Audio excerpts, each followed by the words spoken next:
Muy buenos días, amada iglesia. Es para mí una bendición una vez más poder entregar la palabra de Dios. Y continuando con nuestro estudio de la palabra, este es el año para conocer a Jesús y estamos estudiando la carta a los Hebreos. Como dijimos en otra oportunidad, esta carta fue escrita en primer lugar al pueblo hebreo. Los primeros 10 capítulos está la parte doctrinal, el fundamento, y los últimos 3 tienen que ver con la practicidad de la vida cristiana. En el primer capítulo de Hebreos sustentamos la divinidad de Cristo, ¿sí? Superior a los ángeles, superior a los profetas, superior a los patriarcas. Él es Dios, el mismo, el Hijo unigénito del Padre, y también el Padre lo declara Dios. Pero en el capítulo 2 entonces estamos mirando la humanidad de Cristo. En el capítulo 2 se presenta a Jesús como inferior a los ángeles. En la entrega anterior hablamos de un peligro muy importante y era el deslizarse. ¿Cómo escaparemos si descuidamos una salvación tan grande? Pero hoy vamos a ver que aún en su humanidad Cristo es superior a los ángeles. Y para ello vamos a tomar los versículos 5 al 10 y dicen de la siguiente manera: porque no sujetó a los ángeles el mundo venidero acerca del cual estamos hablando, pero alguien testificó en cierto lugar diciendo: ¿qué es el hombre para que te acuerdes de él? ¿O el hijo del hombre para que le visites? Le hiciste un poco menor que los ángeles, le coronaste de gloria y de honra y le pusiste sobre la obra de sus manos. Todo lo sujetaste bajo sus pies, porque en cuanto le sujetó todas las cosas, nada dejó que no sea sujeto a él. Pero todavía no vemos que todas las cosas le sean sujetas. Pero vemos a aquel que fue hecho un poco menor que los ángeles, a Jesús, coronado de gloria y de honra, a causa del padecimiento de la muerte, para que por la gracia de Dios gustase la muerte por todos. Porque convenía aquel por cuya causa son todas las cosas, y por quien todas las cosas subsisten, que habiendo de llevar a muchos hijos a la gloria, perfeccionase por aflicciones al autor de la salvación de ellos. Y esta es la palabra para este día. Así es que vamos a encontrar aquí varias palabras. Vamos a encontrar la palabra mundo, la palabra ángeles, la palabra el hombre un poco. ¿Qué es el hombre? Vamos a encontrar a Jesús declarado como inferior a los ángeles. Entonces, en este contexto vamos a estudiar la palabra en el día de hoy. Entonces, lo primero que vamos a ver es la humanidad de Cristo debe ser tan enfatizada, tan, pudiéramos decirlo de alguna manera, como ratificada o proclamada como la humanidad. Es decir, la palabra, perdón, Dios nos sujetó al mundo venidero, dice Dios nos sujetó a los ángeles el mundo venidero. Cristo trajo a esta tierra, antes de pasar a este punto, Cristo trajo a esta tierra a la deidad y llevó de regreso al cielo la humanidad. Este era el punto que quería entregarles antes de pasar al siguiente. Cuando Cristo vino a la tierra, Él vino como Dios, ¿sí? Y tengo que hacer énfasis en esto porque muchas creen que Jesús se despojó de su divinidad. No, Él se despojó de su gloria, de sus privilegios, pero Él vino a la tierra como Dios. La palabra en Mateo era Emmanuel, Dios con nosotros, o con nosotros Dios. Entonces Él vino como Dios, pero al asumir en María su cuerpo, entonces también fue humano. Así que Él trajo a la tierra su divinidad y cuando regresa al cielo, regresa o lleva al cielo la humanidad. En el cielo está sentado a la diestra de Dios con un cuerpo como el nuestro, con un cuerpo que es igual al que nosotros tenemos, ¿sí? Claro, glorificado, un cuerpo que ha sido tomado, que ha resucitado, y esa es la esperanza de todos los que creemos en Él, que hoy está sentado a la diestra de Dios. En sus manos están las marcas de la cruz, de lo que sufrió, los clavos al madero. En su costado está la lanza, la herida que le proporcionó el soldado romano, y está sentado a la diestra de Dios glorificado, y está allí, y esa es la esperanza de que vamos a resucitar. Ahora, Dios dice, no sujetó en este pasaje el mundo del cual estamos hablando, el mundo venidero. No, y no está hablando en sí del cielo, que es como la primera idea que nos ocurre, pensar que tal vez Dios está hablando del cielo, así mirándolo a simple vista.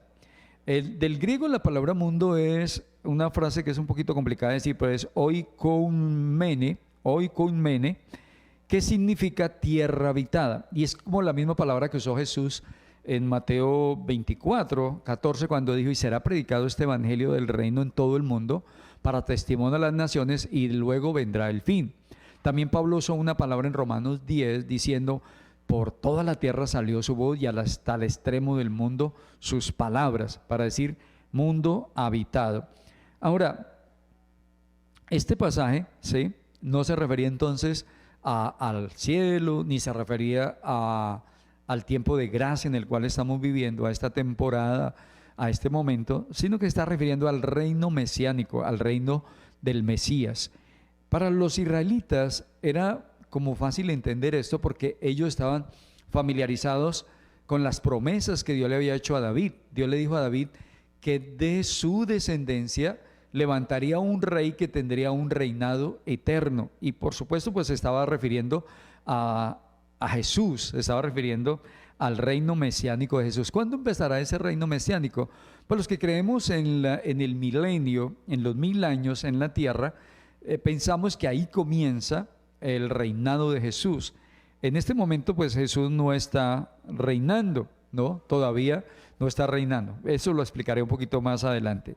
La siguiente que vamos a ver dice: Dios no sujetó a los ángeles el reino. Los ángeles nunca han gobernado, ni lo van a hacer en el pasado, no han gobernado ni lo van a hacer en el futuro a la luz de la Escritura. Los ángeles simplemente son mensajeros y servidores en el reino de Dios. Ellos cumplen esta función. Por eso es bueno aclarar este punto. En segundo lugar, o lo siguiente que vamos a ver es que hay una palabra ahí que es muy fuerte y es una pregunta: ¿qué es el hombre? ¿Sí? Buena pregunta. ¿Qué es el hombre? ¿Qué piensa usted cuando escucha esta pregunta? ¿Qué es el hombre? Entonces, el escritor acude al Salmo 8. En el Salmo 8 nos cuenta, en el versículo 3 dice que un día el salmista está contemplando, dice: cuando veo los cielos, la luna y las estrellas que tú formaste con tus dedos, ¿sí? Cuando veo los cielos, la luna y las estrellas que tú formaste con tus dedos, me pregunto, ¿qué es el hombre? Es como algo así, como que está mirando esa magnitud, esa grandeza, esa creación, ese universo tan impresionante, y luego mira al hombre y ve una insignificante criatura, y entonces el salmista dice: ¿qué es el hombre? ¿Sí? Y el Hijo del Hombre para que tengas de él memoria, para que lo visites. ¿Qué es el hombre? El hombre es un ser pequeño que vive en uno de los planetas pequeños. El hombre es una pequeña criatura, es incapaz de hacer muchas cosas y realmente es dependiente.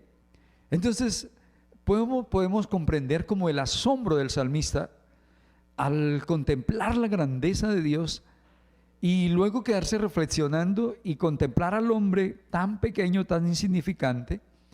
¿Qué es el hombre? Pero Jesús se convirtió en un hombre y no en un ángel cuando vino a la tierra. Los ángeles eran como la medida que decían: este más grande o más pequeño que los ángeles. Y cuando Jesús vino a la tierra, no dijo: bueno, yo desciendo de mi gloria, pero me convierto por lo menos en ángel. No, Jesús vino hasta lo más bajo, ¿sí? En Filipenses dice que estando en la condición de hombre se humilló, así mismo haciéndose obediente hasta la muerte, y muerte de cruz.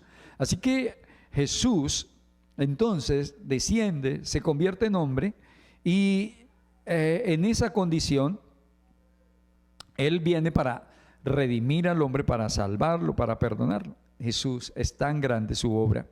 Ahora, al observar detenidamente qué es el hombre, pues realmente vemos un hombre que está perdido en el pecado, que vive una condición miserable y que necesita sí o sí de alguien que lo redima, de alguien que lo levante. ¿Qué es el hombre? Ahí podemos entender qué es el hombre. Pero tristemente muchas personas se creen la gran cosa, nos creemos muy importantes, somos orgullosos, pensamos que somos grandes, pero en el contexto somos muy pequeños. Y alguien diría: si nos venden por kilos, no valemos mucho. Si nos miden por el pensamiento, tampoco somos la gran cosa. Ni siquiera sabemos la mayoría de nosotros cómo funciona el mundo donde vivimos, el planeta donde vivimos. No entendemos muchas cosas, no sabemos muchas cosas. Y lo puedo decir porque cuando el diablo llegó al Edén y le propuso a Eva que fuera como Dios, ella se emocionó porque ni siquiera sabía todo lo que Dios ha puesto en ellos. Pero ¿sabe que cuando Dios creó al hombre, en el versículo 7 de Hebreos, nos dice, cuando Dios creó al hombre, Él nos dice que lo creó con un propósito, lo creó con la capacidad de gobernar, ¿sí? Porque le dijo, mire, todo lo que he creado, usted lo va a gobernar, usted va a sojuzgar y usted va a señorear sobre todo lo creado. A los ángeles, aunque son mayores, sí, un poco mayor que el hombre, no les dio la capacidad de gobernar, al hombre sí. Pero muchos no sabían eso. De ahí que el ser humano fue hecho para gobernar, para señorear. Por eso son los conflictos en el mundo, porque a todos nos gusta el poder, nos encanta mandar. Esos son los problemas en los hogares, ¿sí? Porque es hombre y mujer. Entonces, todos quieren mandar, todos quieren gobernar, todos quieren tomar decisiones y eso es natural. Por eso cuando aprendemos la palabra y sabemos nuestro papel, entonces nos sujetamos. Si tenemos una autoridad sobre nosotros, la respetamos, pero nos cuesta hacerlo porque estamos diseñados para gobernar, para mandar, por decirlo de alguna manera. Pero el hombre, tal como lo vemos hoy, ¿sí? Como hoy lo conocemos, no es capaz de gobernar. El hombre en esta condición humana no es capaz de gobernar. No es capaz de aplicar la justicia, de la sabiduría con que Dios quiere que el hombre gobierne. Sin embargo, el hombre cree que sí.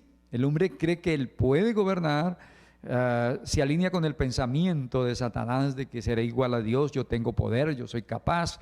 Y usted va a ver líderes en todo el mundo y mira su manera de gobernar y puede comprobar esto, que no es capaz. La mayoría de las naciones tienen problemas. La mayoría de la gente tiene problemas con sus gobernantes. Los gobernantes no alcanzan a suplir ni a llenar las necesidades de la gente. No toman decisiones sabias. A veces toman decisiones que son contraproducentes, malas jugadas que llevan las economías de los países a quiebra. Y podemos ver en nuestro contexto, el hombre nunca lo va a hacer, pero él no acepta eso. El hombre cree que puede gobernar sin Dios, que lo puede hacer muy bien, pero no es así. Tal como Dios lo diseñó para que gobernara con justicia, con equidad, para que lo hiciera con la sabiduría del cielo y proporcionara a sus semejantes una dirección correcta como Él lo planeó en el comienzo, allá en el huerto de Belén, no lo puede hacer. Pero por medio de la redención de nuestro Señor Jesucristo, Dios va a traer al hombre de nuevo a esa autoridad o a ese lugar que puede gobernar. El Salmo 8 dice, lo coronaste de gloria y de honra. Lo hiciste señorear sobre la obra de sus manos, todo lo pusiste bajo sus pies. El hombre en un comienzo, ¿sí? Ese pequeño hombre, ese que dijimos que es insignificante, comparado con toda la creación de Dios, tenía algo impresionante y es que Dios había puesto y había delegado en él autoridad, poder, dominio y gobierno, ¿sí? Y en ese sentido era más importante que los ángeles. Pero el hombre no entendió eso. Entonces el día que vino la serpiente y tentó a Eva y le dijo, usted puede ser igual a Dios, ella se emocionó con eso, porque no conocía a profundidad y no había entendido el papel que Dios les había dado y la autoridad que Dios les había dado. Y en ese contexto ella se emocionó y terminaron fuera del Edén porque desobedecieron. Entonces el hombre pecó, el hombre perdió ese dominio en el momento en que desobedeció allá en el huerto del Edén. Ese dominio que tenía, ese gobierno, esa capacidad, desde ese momento se perdió. Ya ni los animales le obedecían, ya no tomaba las mejores decisiones. Desde ese día en adelante la humanidad ha venido sufriendo porque sus gobernantes o el hombre que debería darle orden al mundo y poner las cosas con sabiduría en su lugar, no lo ha hecho porque perdió esa capacidad. Ahora, Cristo ha recuperado ese dominio perdido. ¿Cuándo? Con su obra. A eso vino Jesús. Vino a restablecer el reino de Dios, aquí en la tierra a restablecer el gobierno. Usted puede recordar un pasaje, creo que está en Mateo 4 y también en Lucas 4, cuando Jesús, después de salir de un ayuno del desierto, le apareció el tentador y le dijo: todo esto te daré, ¿sí? Primero le dijo: si eres hijo de Dios, di que estas piedras se conviertan en pan. Y comenzó allí un diálogo donde el enemigo le dice, al final le dice: te daré todos los reinos del mundo porque a mí me han sido dados. ¿Quién se los había dado? Cuando el hombre pecó y desobedeció, entonces el hombre entregó de una manera voluntaria, tristemente, su autoridad y su dominio. Pero Jesús vino y le dijo: vete, Satanás, porque escrito está: al Señor tu Dios adorarás y a Él solo servirás. Jesús retomó con su obediencia entonces la autoridad, trajo de nuevo la dignidad al hombre, y esto es extraordinario. La Biblia dice: todo lo sujetaste debajo de sus pies. Pero luego también dice: pero todavía no vemos que todas las cosas le sean sujetas, hablando del hombre, ¿sí? Todo lo sujetaste bajo sus pies. ¿Cuáles pies? Pienso yo que es los pies de Cristo, el que va a restaurar la autoridad del hombre, el gobierno del hombre. Entonces, todo lo sujetaste, ¿sí? Dios sujetó a Cristo esta autoridad, este poder, y así entonces pasa Jesús a tener el control del mundo. Ahora, Cristo no está en control del mundo, ¿sí? Es verdad. Es decir, no está gobernando. El mundo no está a la deriva. Él tiene el control, Él lo sostiene y lo mantiene, y está pendiente de su creación y del mundo. Pero que Jesús esté gobernando en este momento es una realidad que no, todavía no está reunido. ¿Y cómo podemos probar eso? Pues por por el caos que vemos en este momento, la injusticia y todo el desorden que vemos hoy, ¿sí? La inmoralidad, la corrupción, la violencia, el irrespeto por los derechos humanos, el irrespeto por los demás, por los principios, por los valores, todo este desorden, el abuso de los gobernantes, los reyerzuelos que llaman los dictadores, y todo esto en cualquier parte del mundo nos dice que en el mundo no está gobernando el Señor, y esa es una realidad. Y le tengo, por así decirlo, malas noticias. El mundo, tal como lo vemos, no va a mejorar, no va a cambiar, va a ir de mal en peor. Cada día nuestros gobernantes serán peores, ¿sí? Sube un gobernante, un presidente, un gobernador, un alcalde, y la gente va con esa expectativa. Ahora sí, sacan un buen eslogan, un buen lema que dice: este es el gobierno de la gente, este es el tiempo del pueblo. Y la gente, sí, ese es, y la gente incluso se hace golpear por su candidato. Y ya el próximo año los vamos a ver, los discursos por televisión, los eslogan, y el problema es la derecha, no, el problema es la izquierda, no, yo soy de centro izquierda, de centro derecha, de centro centro, y nos meten esos mensajes y tratan de ilusionarnos. Y yo llamo a algunos de estos políticos que son audaces y hábiles para manejar el verbo, los llamo encantadores de serpientes, ¿sí? Porque echan unos discursos y que ni ellos mismos se los creen, que han sido preparados por sus asesores políticos, pero el pueblo come de cuento. Mucha gente con la esperanza de que vamos a cambiar, con la esperanza de que este país ahora sí se va a enderezar, ahora sí vamos a tener grandes oportunidades, y no es así. Puede usted mirarle la raza, el color, puede usted mirarle la intelectualidad, incluso la espiritualidad. Y le tengo que decir con toda honestidad que ni siquiera, porque algunos dicen: no, si un cristiano evangélico sube a la presidencia de Colombia, este país será un paraíso, será otra cosa. Y eso no es verdad, porque Dios ha dicho que mientras estemos aquí en la tierra, no va a haber eso. Por el contrario, dice que la maldad se va a aumentar. Son señales de los últimos tiempos, y entre más nos estemos acercando a la venida de Jesús, más difícil será la cosa, más complicado, más injusticia, más desigualdad social. Eso va a haber. Lamento desinformarlos. Si alguien se ofrece para salvar este mundo y dice: yo tengo la solución, no lo crea. El único que puede cambiar esto, el único que puede transformar esto es el Señor Jesucristo, pero todavía no está en acción. Ahora, pero tan cierto como el aire que respiro, tan cierto como el sol que sale esta mañana, que un día Jesús va a gobernar. Sí, Él lo dijo.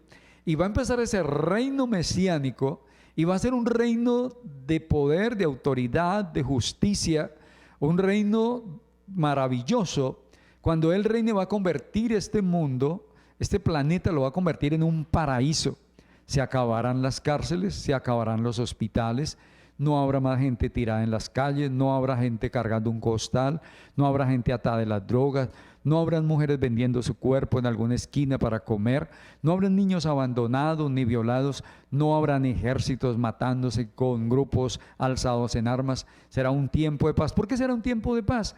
Porque yo pienso y creo con aquellos que creen en el milenio, que serán 1000 años que comenzarán aquí en la tierra después de que Jesús lleve la iglesia al cielo, pase el tribunal de Cristo, las bodas del Cordero y regrese a la tierra para reinar 1000 años. Satanás estará confinado, sellado en algún lugar, en un abismo, en un sitio, sellado, imposibilitado de actuar por 1000 años, porque Dios tiene el control de todo. Y en ese entonces no habrá quien inspire la humanidad a la maldad. Entonces el mundo será testigo del gobierno perfecto del Hijo de Dios, de la justicia, de la equidad, de que no habrá hambre, ni miseria, ni gente por ahí buscando quien le da un empleo, ni odios. Se acabará todo eso. Será una temporada espectacular de paz que comenzará ahí y después seguirá por la eternidad cuando Jesús reine. Entonces, prueba de que Jesús no está reinando ni está gobernando en este momento en el mundo. Y tal vez algunos digan, uy, pastor, he estado flemando, porque es que el que gobierna es Dios a través. Pueden ponerle todos los arandelas, pero a mí me dice la palabra, Él tiene el control, pero no está gobernando. Pero si Él estuviera gobernando, otro sería, porque todavía no ha llegado el momento, pero llegará ese momento y eso es lo que nos genera esperanza. Ahora, el mundo irá de mal en peor, sí, irá de mal en peor.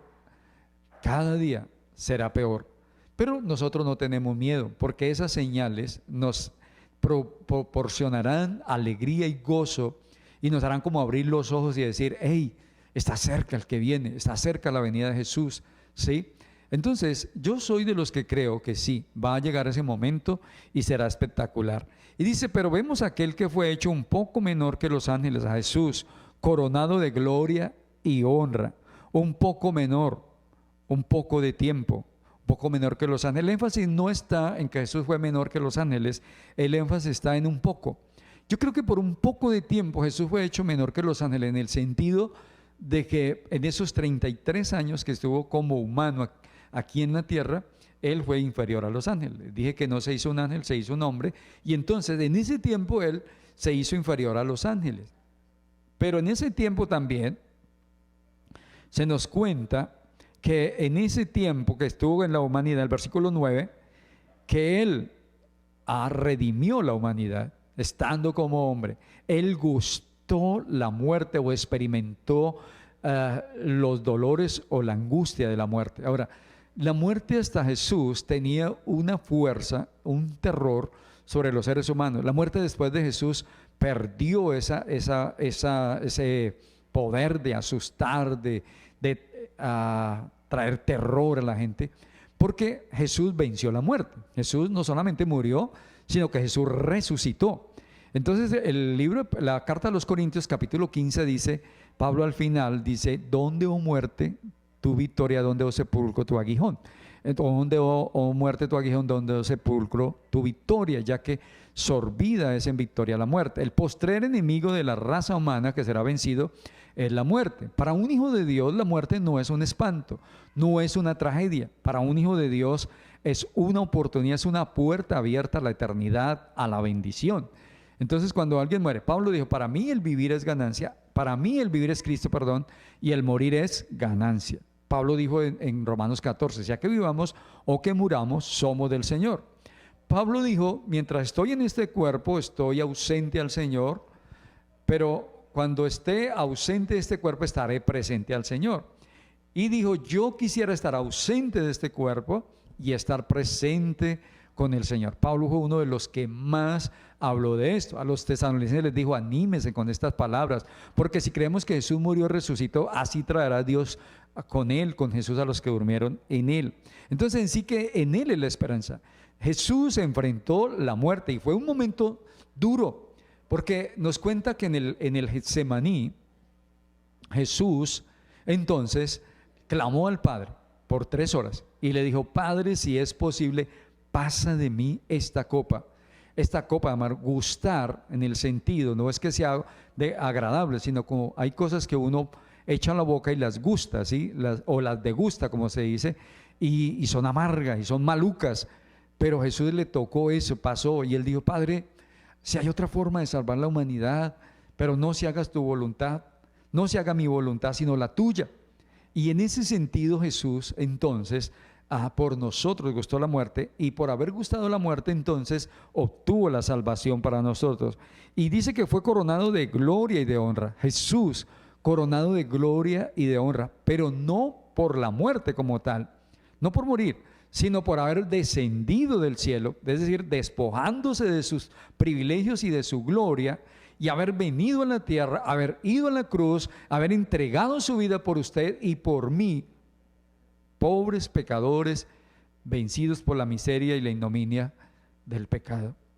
Y en el versículo 10, ya para ir concluyendo nuestro mensaje, se lo quiero leer un poquito, y dice el versículo 10: porque convenía aquel por cuya causa son todas las cosas, y por quien todas las cosas subsisten, que habiendo de llevar muchos hijos a la gloria, perfeccionase por aflicciones al autor de la salvación de ellos. Porque convenía aquel por cuya causa son todas las cosas. Me impresiona cómo el escritor a los Hebreos está sustentando esta palabra. Está diciendo, o nos muestra esto, dice, que el creador y sustentador del universo es Jesús, que diseñó este universo y lo sostiene con su poder hasta el día de hoy. O sea, el que hizo este universo, el que lo diseñó, el que lo inventó, el que lo llevó a la realidad y que lo mantiene con su poder todavía andando, vigente, todavía hasta el día de hoy, el que hizo todo esto que usted ve, ¿sí? Este mismo poderoso Dios que hizo, que se hizo un poco menor que los ángeles, y vino y se convirtió en hombre, y a través de su obra en la cruz redimió la humanidad para que así pudiera llevar muchos hijos a la gloria. Y aunque le costó un gran sacrificio padecer las aflicciones, Jesús no es presentado como un mártir o como un héroe. No, la Biblia no presenta eso. No podemos mirar a Jesús como un héroe, ni como un mártir, pobrecito, murió en esa cruz, porque a veces muchas personas se quedan mirando la cruz y menean la cabeza y dicen pobrecito, y ven una imagen de Cristo golpeado, con una corona de espinas, con sus clavos, sangrado, como un Cristo derrotado, y dicen pobrecito. Pero no, Él no lo debemos ver como un mártir, ni tampoco como un héroe, no. Él es exaltado y es proclamado por ser obediente, por haber venido a la tierra, por haber asumido la humanidad nuestra, por haber redimido al hombre de su miserable condición y haberlo traído de nuevo a la dignidad de hijo de Dios, para que el hombre pueda también ser coronado y lleno de gloria y de honra, como era el propósito de Dios en un comienzo.